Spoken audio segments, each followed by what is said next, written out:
Hello, everyone. My name is Elina Bonadonna, and as always, I welcome you warmly at our today's NEMIS Academy webinar. And as usual, guys, it's just no wonder that we gather every session really huge professionals in the industry, and today is not the exclusion. I warmly welcome Sara Mortimore, a globally recognized food safety expert. Hi, Sarah. How are you? I am great. Thank you for having me. Thank you for coming. And from where are you speaking now? From which time I'm in, zone? Min- I'm in Minnesota, USA, which is Central Time, so it's 9 a.m. here. Not too bad. Yeah, so welcome everyone who is in US, Europe, other sides of globe. So just let us know from where you guys are listening to us. And as always, just my regular question, drop me a reaction, please. If you hear us well, see us well, like on the left bottom, you can find the like small hearts, claps, whatever, just for me to understand that people are here. Yeah. I hope, Sarah, you can see it because I know that you're sharing screen now and probably like the overview is blocked, but people are giving you a lot of hearts already. Thank you for the hearts. Thank you. Yeah, and we haven't even started yet, so I can imagine what's going to be next at the end. So, yeah, and guys, just don't be shy to grant our speaker the warmest welcome at the beginning and, of course, with a huge thanks at the end. And yeah, so we are all set. And without further ado, let's give a warm virtual welcome to Sarah. And Sarah, stage is yours. Thank you very much. And thanks everyone for being here. I love this topic. And I really appreciate being given this topic to talk about beyond compliance. I love it because HACCP it wasn't developed for regulators. It was shared by industry with regulators and then became the basis for the GFSI schemes, etc. So it really is about food safety management and doing what's necessary for food safety. That's the true purpose of HACCP. So I hope I've managed to capture some of that as we go through this morning.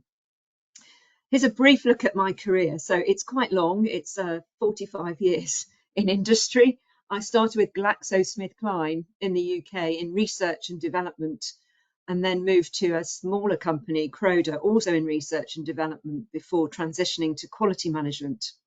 And I remember being asked by Marks and Spencer in the UK to write a HACCP plan, as I was responsible for quality as well by that stage. And they gave me a 2-page leaflet to tell me how to do it. So it was really new at that time. I joined Diageo, which was, in fact, I joined the dairy division of Diageo, which was Pillsbury, General Mills, and I stayed there for 19 years in multiple roles, global roles, working in many, many different countries with many manufacturing facilities, food service operators, really interesting work, which is why I stayed so long, pretty much all in food safety and quality at that time. Then I moved to Land O'Lakes in 2008, which is a US-based agricultural co-op, also has animal feed in the form of Purina animal nutrition. So we produced food for 80% of the US zoo population, high risk, very high risk, but also animals going into the food chain as well. So again, food safety and the HACCP application in animal feed was very interesting time. And then I joined Walmart, had a step into retail 5 years there, and really loved that too, working globally with many wonderful people, and also the manufacturing plants that Walmart had at the time. So that's my career. I thought I'd give you that brief run through so you know where I'm speaking from. My personal story with HACCP started at least 30 years ago when I was working with Pillsbury over here in Minneapolis, and my former colleague, Carol Wallace. We were both working with suppliers and our own facilities. I certainly was in Diageo. And people were really struggling to find information on HACCP. You remember my 2-page leaflet from Marks and Spencer? There wasn't very much information on how to do it. And yet we had been lucky enough to work with Pillsbury in updating their global program. So we had a lot of knowledge based on the US original approach as well. So we decided we'd write a book very naively to help people understand how to do it. Those books and subsequent ones that followed were quite helpful, I think, to the industry. And we're working now on a new edition. What's worrying to me is that the value still isn't being realised in HACCP. It's not realising its full potential. It's still not being done very well. Different reasons, I think, because we've got new generations coming through who are inheriting legacy programs and updating them, haven't necessarily had the opportunity to really from scratch develop and design a HACCP program. Codex, the World Health Organization and FAO Joint Commission on Food Hygiene, they also updated their set of guiding principles for HACCP and food hygiene. And the FDA and FSMA also have made some revisions. I'll touch on some of those. We're seeing a lot more discussion about food safety culture and HACCP, and that's helpful, I think, as well as seeing changing global supply chain, which really means that we need to do this well. So that's my history, and I'm still working on, this is me and Carol last summer starting our update, still working very closely together and still brainstorming and having ideas, very much with a lot of energy still around this topic and getting it right. So today I'm going to try and cover most of these topics, might not necessarily be in this order, but I've got them all in here, I can assure you, and please ask questions and write things down as we go. I wanted to go back and talk about why Pillsbury developed HACCP, and we've all seen this, I think, in the past as we did our HACCP training. Pillsbury developed HACCP, but why did they do that? Really, it was a preventative solution to a major business risk that they had. They were going to be producing food for the US manned space program. Imagine what a risk to that brand and the reputation is, or would have been, if they got it wrong. If the astronauts had gotten sick in space from the food that Pillsbury had supplied, it would have been catastrophic for the organisation. And at the time, they were doing end product testing. Those of you who have looked at statistical sampling methods will know that statistical sampling is definitely necessary, but most testing, finished product testing, is not really adequate for food safety assurance. And they certainly couldn't do 100% testing. So they needed a much better way of ensuring a higher degree of confidence. And as some of you may know, an engineer worked with a microbiologist cross-functionally to adapt the failure mode and effects analysis program that engineers were using for food safety, looking at what could go wrong at every step in the process. And if it could go wrong, how could they prevent it?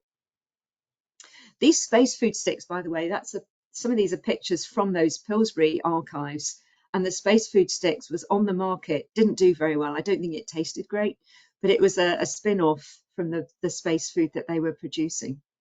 But it was a business risk, and that's where it came from. So I think the true value of HACCP is around protecting not just consumers, but the business as well. And we don't always think about it in that way. And today, of course, we're not necessarily focused on first-time astronauts going into space. We're doing that. But the landscape is increasingly complex. We certainly saw that during the pandemic, didn't we? I was in Walmart at that point with a very major global supply chain. And understanding where food was coming from, those pictures I showed on the agenda, many of those ingredients would be coming from far and wide to be combined in maybe the United States or in countries that you're operating in, but combined into the finished product. Very rare now do we have foods that are grown, processed, packed, consumed all in the same country. Those will be the artisanal foods that you find in farmers markets more than the large scale manufacturing operations. We've got new and emerging hazards. We've certainly got more pathogens than we had some years ago, but we're also focusing more on toxicological hazards, certainly here in the US, where we're looking at heavy metals and the impact on children, infants and children specifically.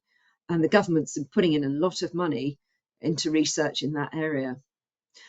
Science and technological advances, better diagnostics for sure, but better process technology as well, or different process technologies are helping us identify issues, but also process foods differently. And knowledge, capability and capacity, certainly capacity constraints in the industry, not enough people coming into food safety and working in food safety. And we know that as GFSI talk about the shortage of food safety auditors and the capacity constraints there. We recognise the impact of leadership and culture and how important that is more and more, I think. I want to talk a bit about that later. And then more demanding customers, more sophisticated consumers, posting stuff online, looking things up online, making assumptions on what's safe and what isn't safe. And that makes it also difficult for us as manufacturers and producers and retailers. But hazard analysis and risk assessment, when done well, can play a major role in managing all of this. In reviewing programs, adapting programs, and making sure they remain effective to the emerging landscape that we find ourselves living in. I think what got us here won't get us there. And some of the traditional food safety programs, you might say HACCP's one of those, but HACCP's different. It's a concept, and it requires a conceptual leap from the factual food hygiene, sanitation, pest control type programs. It's more of a mindset and a thinking process on analysing hazards and identifying preventive controls that I think will serve us well long into the future. We're not bending the curve on foodborne illness. This is US data. I've got European data coming up too. I was thinking about all of the things that are happening around the world. Maybe what we're able to say is we are holding it flat. Is that good? It's slightly going up at the end here, but maybe given all the improved diagnostics we've got, we're holding it flat. And all of the changes happening in the world, we're still holding it flat. We need to do better because it's not good enough. One fatality is one too many in my mind, but it's flat. We need to think about how we can really not accept status quo and drive that down. Just the same as in industry, you think about your complaints data. Year on year, you set a goal to reduce the number of complaints you get from consumers. Sometimes you get asked, is there a baseline? Well, why is there a baseline? Let's see what's driving that baseline and how we can actually make a dent in it and bend it downwards.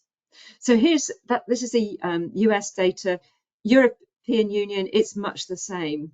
Similar kind of, perhaps it looks a bit more up and down and that timescale shorter here on the top 8 outbreak slide, but it's similar.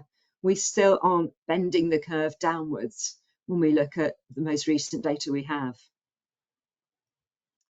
And I developed this diagram just last year, and I was thinking, sometimes it feels like the Wheel of Fortune to me. We don't know from what type of food business the food's coming from. And think about that, which is scary, but many food businesses today are certified. They have a certificate from one of the GFSI benchmarked schemes and are proud of that. I was also in that same camp. I was hugely proud of the organisations I've worked in when we became certified. It definitely raised our game. Did it lead to a bit of complacency? In some companies, I think I do see that. But look at this Wheel of Fortune here. We can be anything from the progressive 24/7 food safety mindset organisation, which is the best it can be, to being one that is a certified facility still, but it's more of a checkbox mentality. It's doing things because it's on the checklist of things that have to be done to get the certificate. it might be a business that's actually ignorant, and I've been into many of those. They don't really understand what good looks like, but they mean well. It's not that they don't mean to do it properly. They just don't know what good looks like, and they've got their certificate still quite often, but they don't necessarily know that it could be a lot stronger as a food safety program. Sometimes there are organisations that do cut corners. They have a weaker food safety culture. They find ways of doing things more cheaply, more quickly, less manpower perhaps. But those organisations sometimes are also certified, and we can all think of companies that have had food safety incidents that sit in that box. And then there's the bad actors, those that knowingly and intentionally are selling adulterated food. And the one that always comes to my mind is Peanut Corporation of America, where they were lab shopping to get negative salmonella test results so that they could ship their product. But often, all of these types of organizations might be certified, or many of them might be certified. And you don't know if you're basing your purchase decision on a brand or having that certificate. You don't know. And so in my mind, it's a kind of wheel of fortune. It might be okay, might not be. And so we can definitely do better. There are HACCP challenges. I'm the first to say that 30 years on, plus years on, from the original Codex publication, which was in the late 1980s, early 1990s, we still see these issues. And this list is my list from facilities I've been into in the last number of years, 5 years or so. Poor plant infrastructure, poor practices, quite significant environmental hazards, some manifesting, some waiting to manifest, but they're there. Poor prerequisite programs. And I could say that's also true of prerequisite supplier control programs, not just in-plant infrastructure. HACCP systems not that well implemented, incomplete process flow diagrams, and therefore incomplete hazard analysis. I'll talk more about that shortly. Inability to do hazard analysis. In my mind, that's the weakest area of HACCP application. It's so critical. It's principle one. You get that wrong, and the HACCP system is not delivering on the safe food that it could do. And then poor validation, not well understood. I'm not sure whether additional codex emphasis will help with that, but that's a gap as well. And then lack of transparency up and down the supply chains. Companies not always sure what their supplier is doing in detail and whether it's a critical supplier for them or not, treating them all the same. And many companies think they know what goes on the plant floor, but not spending quite enough time to really look around the process flow and seeing what's truly happening. And then anticipation of failure. HACCP was based on FMEA, but rarely do we see companies challenging their systems using FMEA. I've seen some doing it. So it's not that we don't have good actors out there, we really do, but we don't always see that, don't often see that. And then lack of a continuous improvement mentality. We see people prepping for the test to get the certificate and not necessarily really thinking about how can I strengthen my program. And we have great companies out there and not so great companies out there. And I'd say what's common in all of them mostly is that people in food safety and quality are working really hard every day. I see that. I see the commitment generally in those teams, whether it's a great program or not such a great program. People work hard in this industry. But there is a culture sometimes of ignorance, don't know, the wheel of fortune, arrogance, I've done it, I've got my program, why are you telling me it's inadequate? Or complacency, I'm good, I've been told I'm good by my regulator, by my certification body, I'm okay, thank you. So we see all of these, and other companies that are, of course, rightly proud of what they have, but we just see right across the board opportunities. I don't think there's anything much wrong with HACCP as a set of principles, and Codex also felt that when they did the revisions, but we need much more emphasis on it being just one element of that 24/7 food safety program, focusing on reducing food safety risk. That's the outcome, reducing food safety risk, and that's something always to keep in mind. That's why I'm doing this. It's not just to meet regulations or to get the certificate of compliance. It's to reduce food safety risk, doing what's necessary for food safety. So let's look at Codex. Codex, which is WHO and FAO, they convened. This picture is a whole lot of regulators from around the world. There are about 40 member countries of Codex that come together. And I was lucky enough to be invited to that, representing industry. 2014, we met in Helsinki and talked about what's going well, what's not going well with HACCP. Very transparent, good discussions, looking at research as well. There were some researchers there too, and really looking at what the recommendations would be for change. And they're listed here. I'm not going to drain this slide. You can read those now or later. But really emphasizing the relationship between good hygiene practices and HACCP. And if you'd looked at Codex before, you'd know that HACCP was an appendix to the hygiene principles. One of the big changes they made was they came together under one document in 2 chapters, and really all of the introductory pieces are for both sections, both chapters. They added much more focus on chemical, allergens, particularly in physical hazards, and they recognised that validation was not being done very well. If you haven't looked at this document, there it is. I put the link here. It's a good read, actually, the general principles of food hygiene.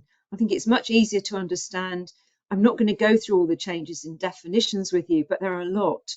And they're all there to help people understand what the intention is here. You'll notice it took a long time to actually publish. That's because it was written by a committee. But some of the key changes, they brought in food safety culture, which is great, both under the introduction, the role of food business operators, and emphasising again under management commitment to food safety. And also the general principles, really emphasising prerequisite programmes are the foundation for HACCP.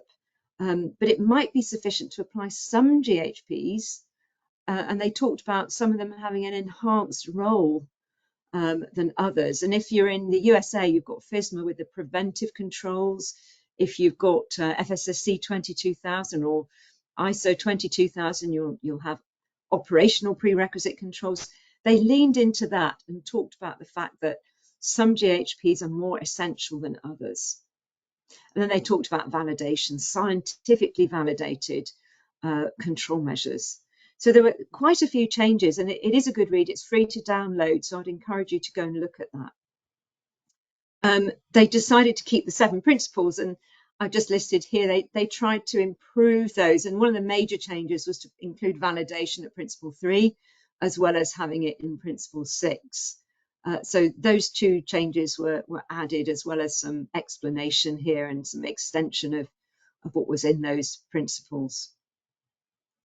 This should be familiar to you, the logic sequence. There's some change in language, but still the 12 steps. And what I'm going to focus on is really the first part and the hazard analysis part, because that's where I think we see the true value of HACCP struggling to be realised. I think the principles 2 to 7 are easier. If you get principle 1 right, then the rest flow much more easily.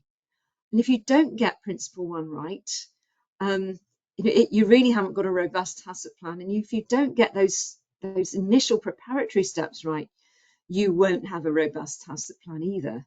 So it's really important that we get those things locked down.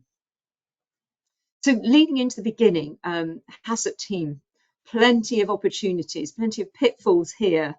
And I've seen this myself, teams saying, it's really just a team of one. It's limited participation. We've got the names and the job titles in the team, but it's really just a technical manager or quality manager really doing the work, and very little challenge from anyone else. The training isn't always practical. It isn't always enough. The teams get trained to, in the UK, it's a basic level or intermediate level, but limited coaching and support after that. The person trained is expected to be the expert. Some teams are really struggling to do hazard analysis, and we did a brief survey at IAFP last year, and anonymously, and many people in HACCP teams said they're not confident that they've identified and evaluated correctly all of the hazards. And as I said earlier, some HACCP teams say, oh, well, I've never actually done this from scratch, I'm just on the update team. So there's plenty of opportunities here, and you really need a strong team to have a strong program and to realize the benefits. So this is where it all starts. Also where it starts is understanding the product. And when I was in Walmart, we started asking our suppliers, our private brand suppliers, tell me what's making your product safe and what factors would make it unsafe. It was astonishing how many companies struggle with that very simple question. Well, you ask them, is it about the intrinsic control factors? What principal process technologies have you got there? What pH, what water activity is at play here? Or have you got recipe formulation controls, preservatives in place? What about the raw materials? Do you need supply chain controls because you're adding raw materials that are not going through a process step and you're wholly dependent on your supplier? What about the packaging and finished product? Is it canned? Is it frozen? Are you reliant on that for food safety? And what happens if it gets abused? And in FDA terms, we have to do hazard analysis under all possible use circumstances. If it's used differently, that has to be included in the hazard analysis. Unintended use has to be included. And so you have to understand, and that's where Google comes in handy, what might make it used differently. So it might be a soup mix used to make a dip if I'm mixing it with mayonnaise or sour cream, or cocoa sprinkled on the top as a cake topping, things that are used differently, or pizza not properly cooked either. And then in the plant, at what point does it transition from raw to ready to consume and becomes vulnerable in the factory? Do you know when that happens? So simple question, but not always easy for companies to answer. Then process flow diagrams. This really I find astonishing because it's one of the easiest things to get right. And if you don't have an accurate process flow diagram, the study will be inaccurate because you won't have done a hazard analysis on all of the process steps. And I find that companies don't always include testing steps where you're going in and sampling, or transfer points or storage points, adding in equipment, and all of those you need to do a hazard analysis on. I'll share with you a best practice example here. This is one company's way of looking at process flow diagrams. This is a butter company, and it's a national. They took a Google Earth approach, and they said we could do a national level map, high level. Here are our process steps, major process steps only, and they put some timings. This happens over 2 days, and that's in there. Gave a good understanding of the process. But they went then to regional level, and so they blew this out to a bigger level, more level of detail, and started color coding it. Well, the first one was color coded too, actually. So you look at butter churning there, it's yellow. Butter churning is still yellow here. And then they said, but for the hazard analysis, we're going to go deeper. Remember the yellow butter churning? This is just butter churning, and went to a much deeper level of detail, including here, step 4.7, manual sampling. So they could really do a comprehensive hazard analysis of everything that happens in that facility. And by breaking it down into these modules, it made it much more easy to accomplish that level of detail. And if you want a best practice, this is what you need to do.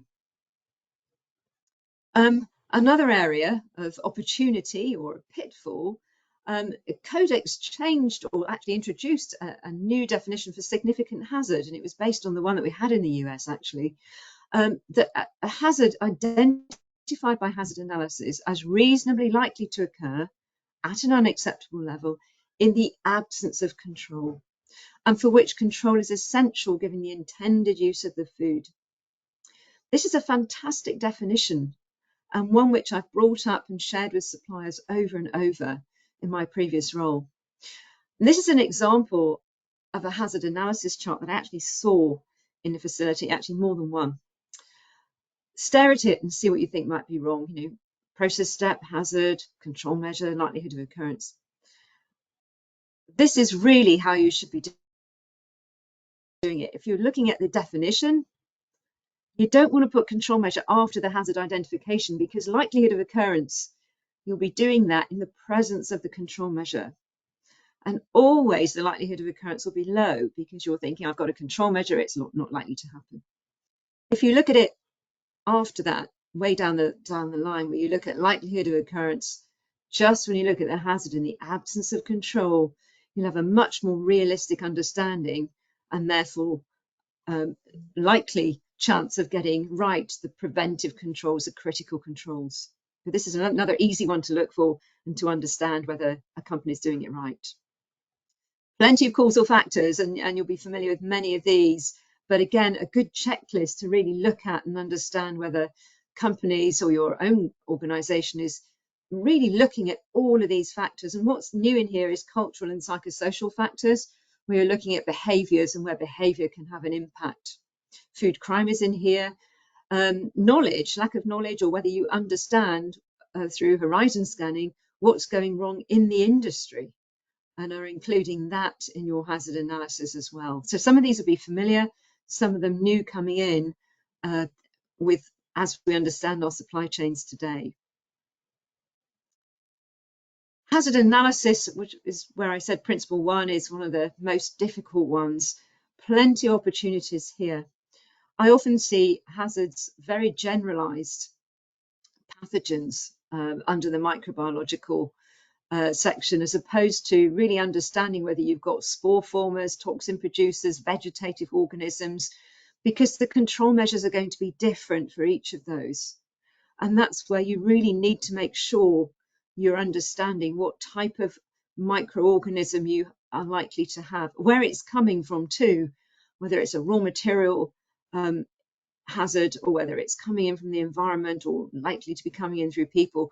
Where is it coming from and what type of organism is it going to be? Because that's where the control measure needs to be specific.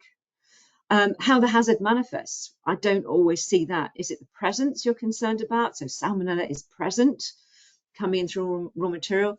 Is it the growth under different conditions, maybe Staph aureus growing to toxin producing levels, and that's the hazard? Is it survival during cooking? And if you've got spore formers, you'll know that those need different time temperature parameters, or you'll be thinking then about cooling time temperature parameters as opposed to cooking, and that might be a critical control point. Or is it cross-contamination? So really not that difficult, but really thinking about how the hazard is going to manifest in the product. And chemical toxicological presence or absence or production of toxins or aflatoxin, things like that. And then extraneous matter. What specifically is the issue, not just foreign material? And then thinking about the product, intrinsic factors, and whether that changes the likelihood of a hazard being realized, and known common use versus intended.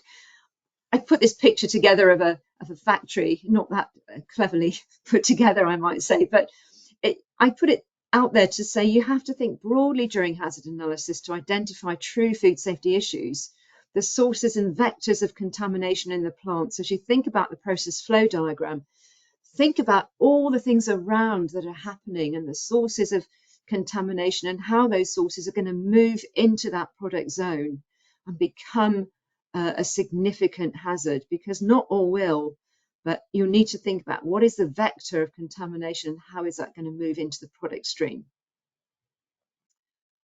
Toxicological, I put a slide in here on that because not many HACCP teams have access to a toxicologist. I know many that I've worked on did not, and it's more complex than presence or absence.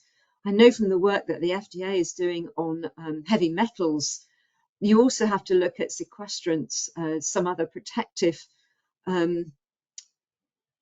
items that might be like magnesium, for example, I know can act as a sequestrant in the diet. So it's not just presence or absence, it's what else is in there, what is the dose, what's happening in the field, and so on. It's not as easy as it's there. So it's also an area where you need expert help. And physical hazards. I put dog treats here because my little dog recently almost died by choking on a pet treat. Design failure, in my view. It blocked her airway and she was choking. And it was a pet treat that broke. She gnawed it right down. There was a big lump left and it didn't dissolve and it got stuck in her airways. and was very, very frightening. Emergency vet run, very scary. Some products have choking warning, but also think about the design of product and choking, as well as physical contaminants that are in the product. I think sometimes minimal thought goes into this because you see foreign material, but where is it coming from? What type of foreign material? How could you prevent it? And it's not always a metal detector that's a CCP.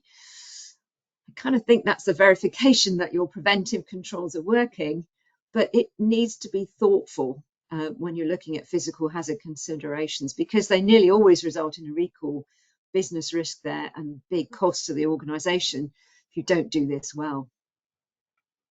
And I'm just doing a quick shout out for monitoring. I didn't have it on my list at the beginning, but it's a key element of the preventive benefits, because this is where you understand whether your control measure is under control and whether a hazard will get right through to the consumer.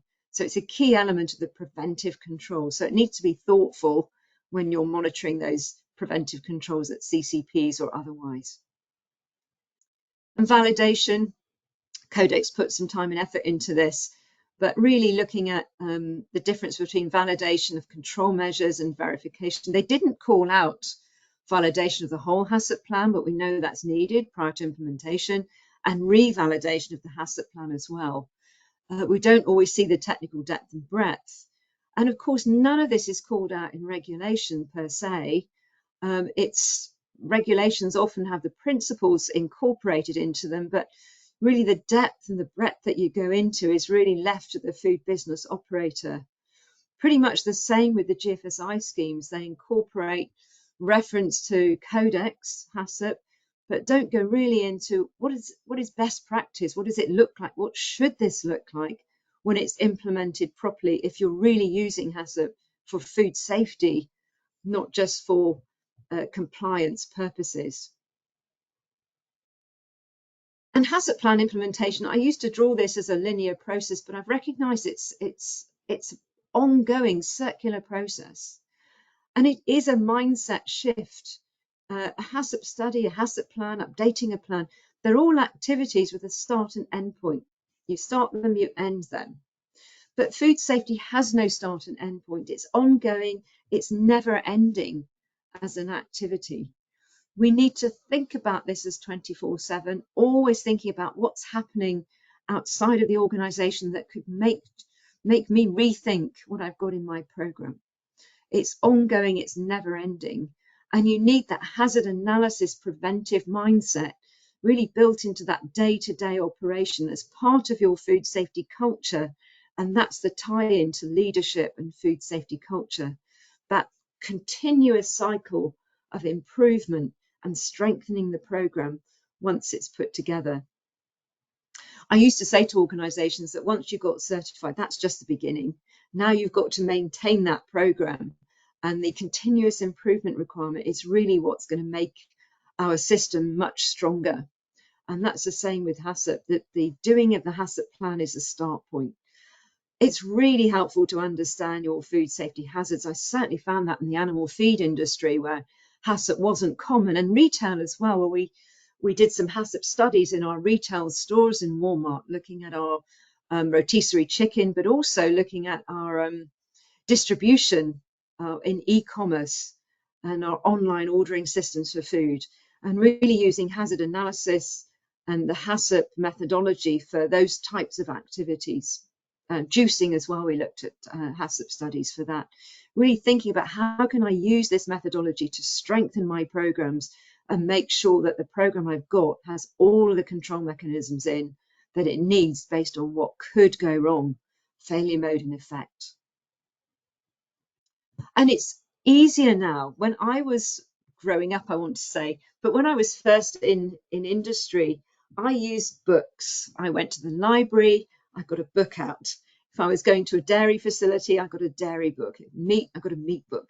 I used ICMSF, here it is on the left, but this is just a tiny number of the resources that are available online. Fantastic resources these days. Maybe it's too many. Maybe that's one of our challenges, but many knowledge sources, and FDA Appendix 1 is an excellent source of knowledge. I've given you a link to that a bit later, but EFSA, in Ireland, FSAI is great, European Commission, there's plenty of news feeds, outbreak notices, where we can see what's going on, either through regulators or subscription-based. I put a couple of those on here too. Trade associations, also a great source of information, and specifically around your industry. And then, of course, the GFSI certified program owners, they also provide resources and training. So plenty of sources of best practices, and hopefully those continue to be strengthened. In the FDA, and this is available online, so even though I know many of you are not here in the USA, this is a great document. It's a guidance for industry. It's still, this one's labeled draft because they updated it in January 2024. But it's got a really good set of information in. And Appendix 1 is a list of known or reasonably foreseeable hazards, and it's including now chemical hazards. And that's readily available. The expectation from FDA now is that heavy strengthening on raw material and inherent hazard control. And they're now looking at that. That's in their newly updated Food Safety Preventive Controls Alliance training that they started rolling out in October 2024. I know that's available in other countries as well.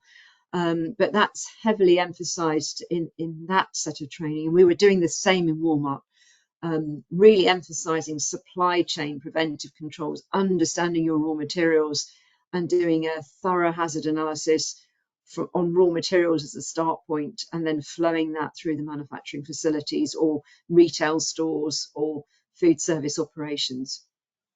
So this is a great resource as well. I think it takes a lot to provide safe and nutritious food that consumers want. And I look at all the things that can go wrong sometimes, and I think we do a pretty good job in making sure that most of the food we put out is safe, and it is wholesome, and it is desirable to eat, and it is nutritious. I know there's a lot of discussion on ultra processed foods now, and really looking at how much better we could do. And when I first came to the USA 23 years ago, I couldn't believe the length of the ingredients lists, and it read like a chemistry set. It really did. That's changing gradually, and food additives are gradually reducing, and looking at what's the purpose.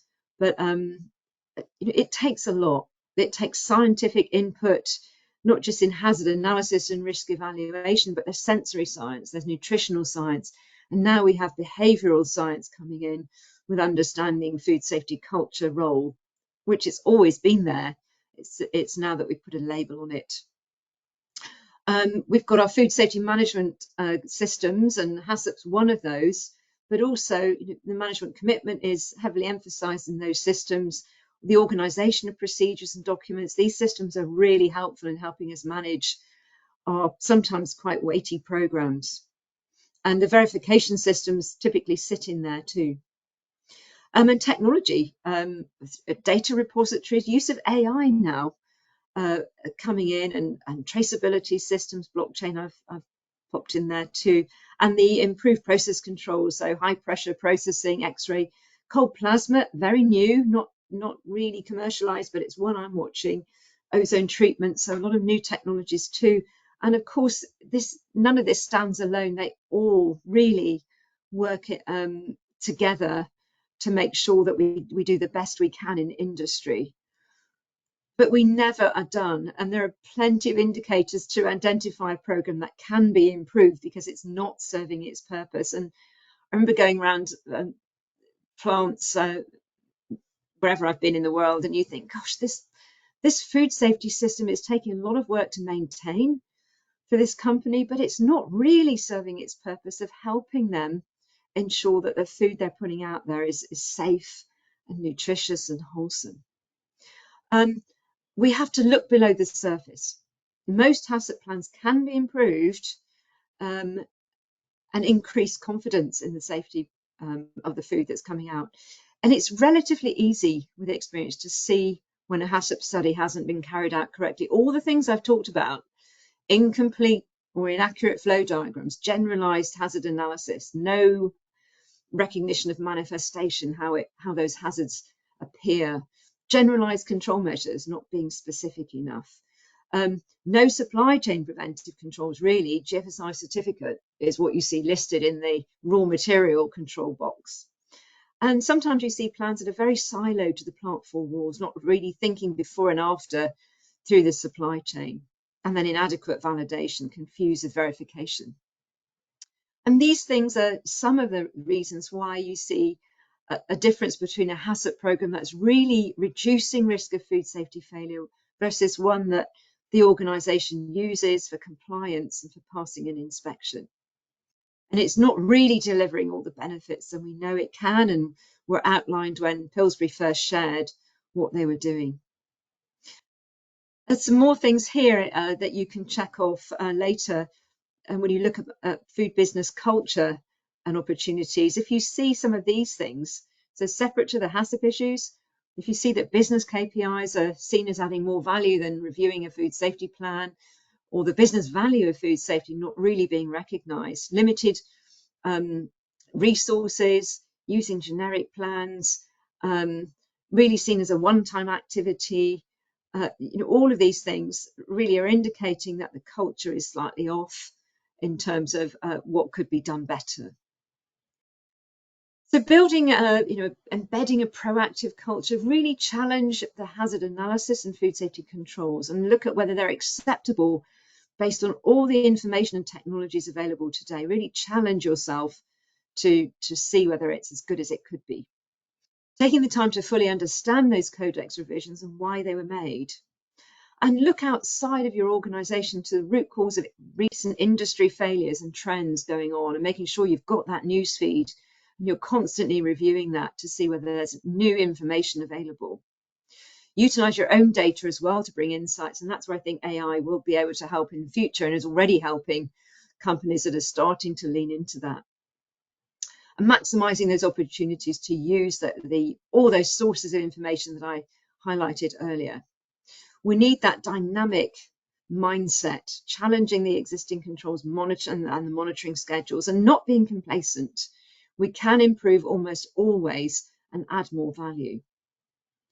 In your 21st century programs, it's really doing what's necessary for food safety, not what's necessary for compliance. It's what's necessary for and you need an interdependency between HACCP, PRPs, and organisation culture. You need that HACCP, hazard analysis, and confirmation of effective preventive controls. You need organisation culture, which is what all employees believe and do day to day, and prerequisite programs. That requires hazard analysis skills as well, as I showed earlier, through identifying sources and vectors of contamination in the plant and around the plant and around that process.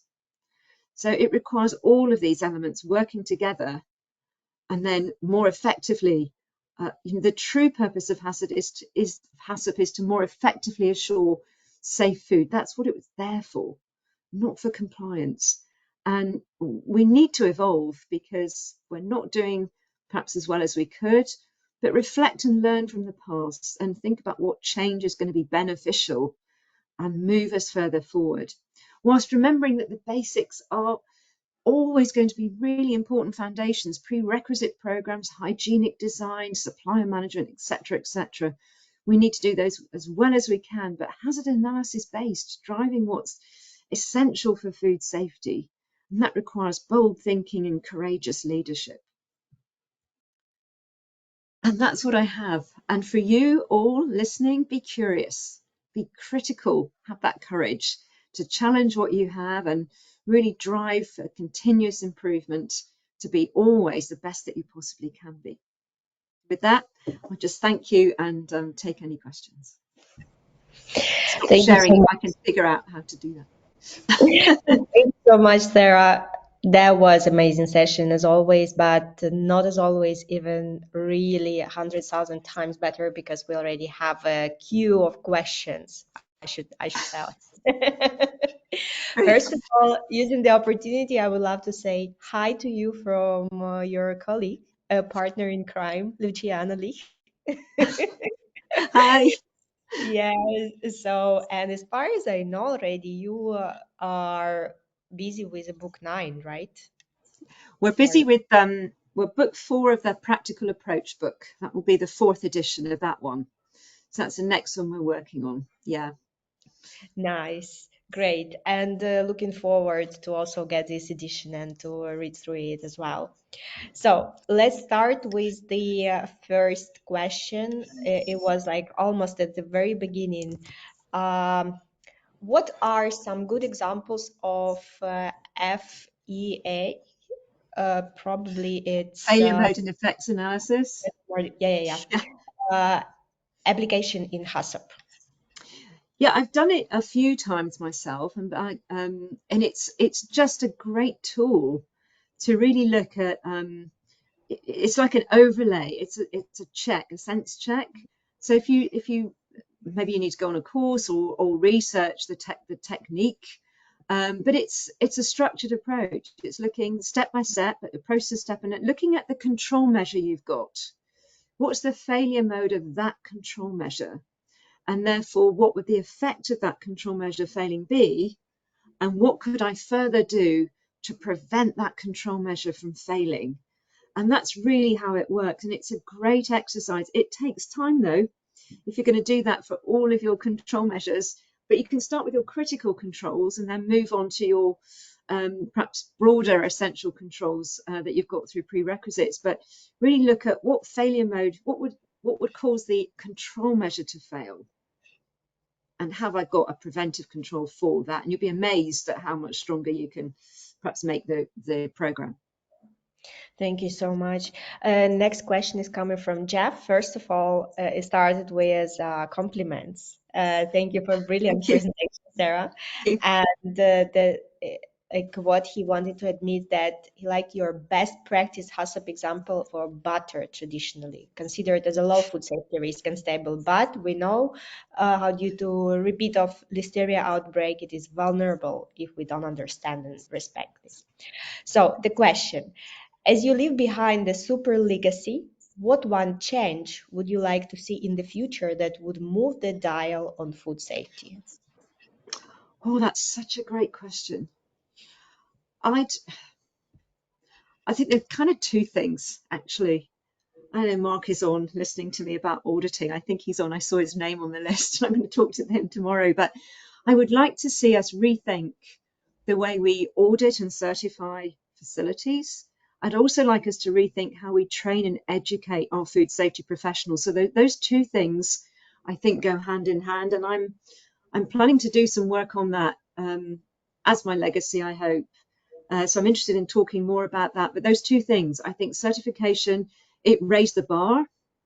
But I think what's next for that, we kind of just raised the bar and stayed still.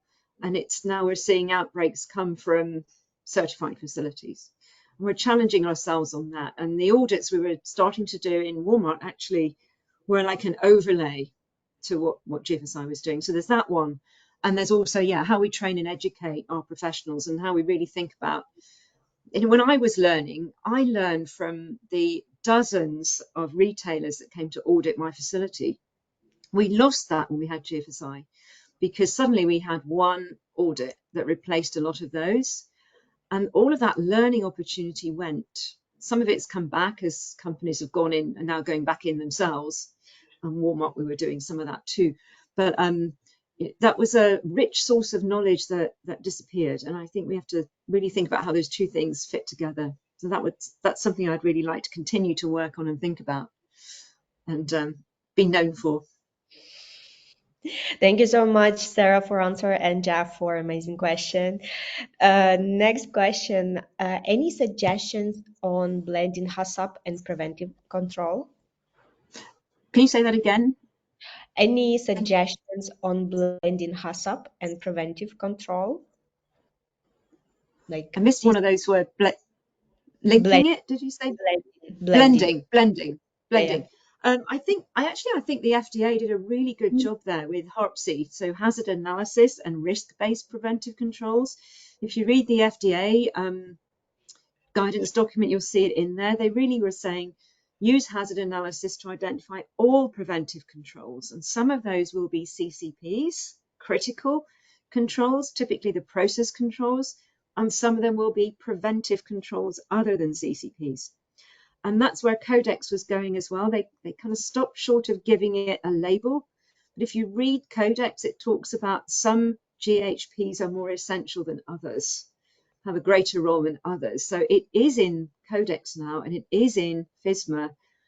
I don't know whether it was truly picked up in GFSI, because I think they're referencing you have to comply with Codex, but Codex is subtle and you really have to understand it. You almost have to have been there to understand what that's saying. But that's where I would go and say HACCP, hazard analysis, risk-based preventive controls, does bring those two together. And it's a good way of thinking about it. Thank you. And another question, has any thought been given to emergent hazards such as PFAS and microplastic?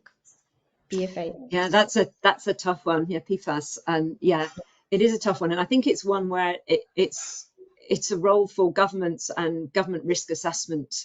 And we saw that with acrylamide as well, where the industry was thinking, this isn't great. This is a toxicological issue. How are we going to deal with it? Because it's everywhere. Potentially, acrylamide may be slightly less so, certain products more vulnerable than others.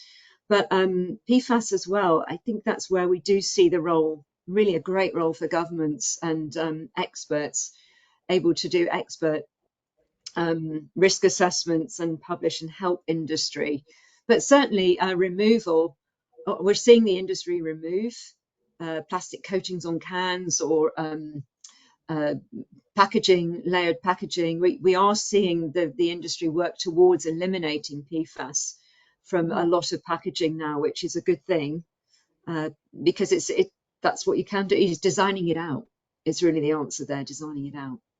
Same with heavy metals. That's another very, very difficult one, because they're in the soil quite often. So you have to go right back up through the supply chain, understand where your rice is coming from, your dark leafy green vegetables, your kale, your cocoa, where are they coming from?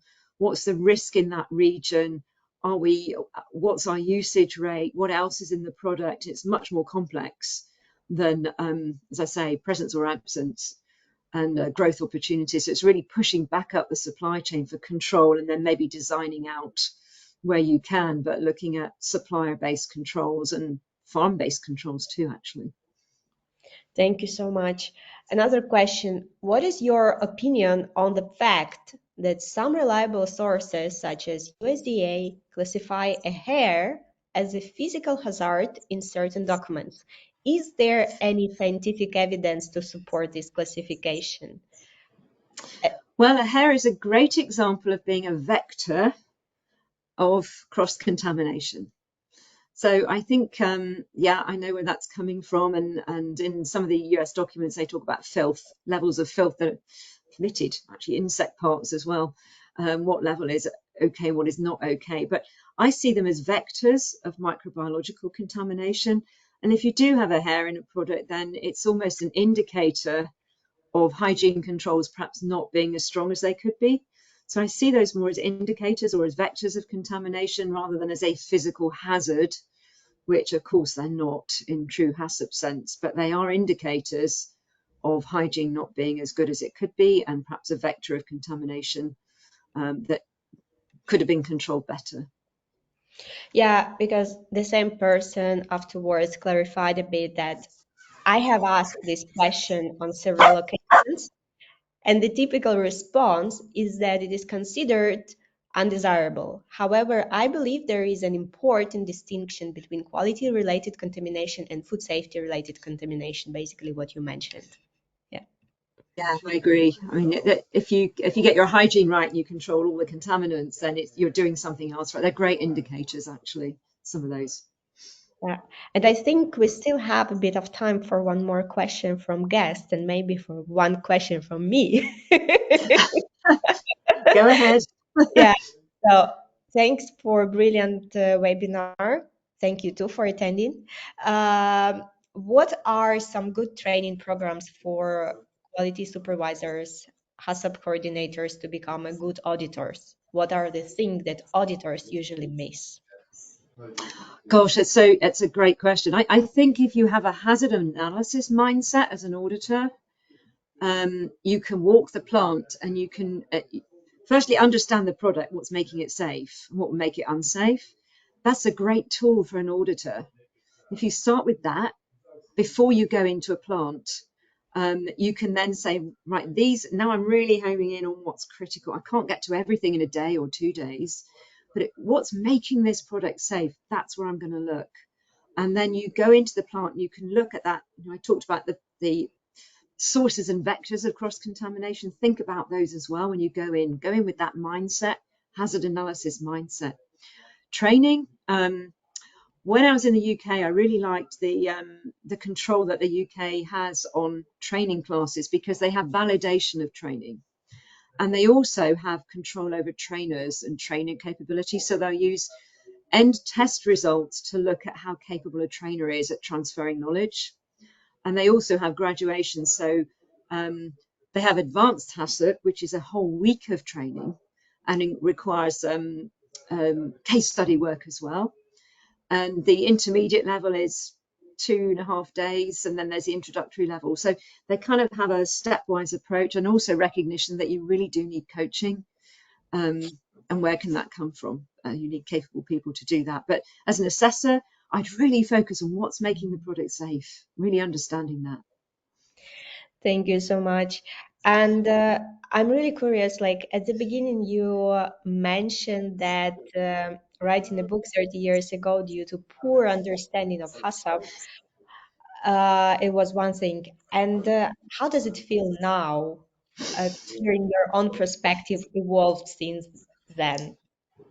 It's different. I think we all the things I've talked about, we can do a lot better. And I think sometimes people think, oh, we've done that, we need something different now because we're not bending the curve, so we need something else. It's not working. Well, it's not really being done properly, and I go out and I think, gosh, you don't understand what this is really all about. And maybe because you're new in your job, you've inherited a legacy program, and a lot of companies have got programs that they've had for years and years and years.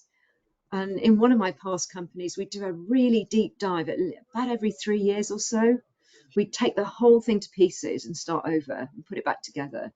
And that really helped keep it strong and keep it effective. I'm not seeing that. And therefore, I think there's an opportunity in the industry to rethink. And that's the message I guess I'm trying to drive home. You have to take it apart and put it back together. Thank you so much, Sarah. And thank you so much, everyone who could join and listen to us online, because it's always the best to interact during the live session. Of course, afterwards, you can watch it in recording, but it's not the same vibe. And yeah, I see a lot of reactions are coming, as I promised And you, there's names I know, which is lovely. Yes. So I do wish all of you a wonderful end of the day, wonderful beginning of the day, or middle of the day, whenever you are now, in which time zone you are. And I do invite you to our next webinar, which will be already 11th of June. Please save the date. And we will talk about legal part of outbreaks with Bill Marler and how much it can cost. So Well, that'll probably, be good. That'll be great. yeah, yeah. And yeah, just see you in next session. Bye bye.